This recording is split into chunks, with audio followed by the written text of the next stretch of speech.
Est-ce qu'il y a des décisions politiques aussi pour le fait de faire gagner, un peu comme dans le film F1 avec Brad Pitt, où parfois on te dit laisse passer ton coéquipier, machin, il faut ça. Est-ce que ça arrive? Ça arrive pour diverses raisons. On est quand même rémunéré et employé par une équipe. Ça dépend quelle équipe, mais pour nous, voilà, c'est 400 personnes. Quand je travaillais avec Alpine l'année dernière, c'était 1000 personnes. Quand même. Donc on travaille pour énormément de gens. Et quand il y a une décision d'équipe, il faut la respecter parce que voilà, l'équipe compte sur nous.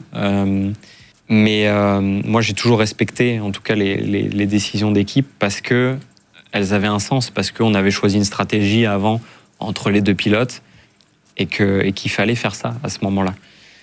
Maintenant, voilà, si tu te bats pour le championnat, c'est sûr, et que c'est la dernière course et que tu es premier et que ton coéquipier est deuxième, mais que l'équipe te demande de le laisser passer pour lui gagner le championnat, non.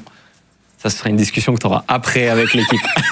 Déjà, couper la radio, est-ce que c'est que Brad Pitt fait ça, mais c'est des films américains, donc tu sais jamais, est-ce que c'est bon, et puis c'est tout extrapolé, mais est-ce que tu as déjà coupé la radio? Est-ce que tu avais une idée en tête et que tu n'as pas écouté, comme dans un métier où parfois tu as une idée et tu n'écoutes pas ton supérieur? Alors, de mémoire, non. J'ai enlevé la radio parce que voilà, je voulais plus entendre voilà, ce qu'on me disait, et puis qu'il restait que 10 tours, et puis que l'ingénieur parlait trop.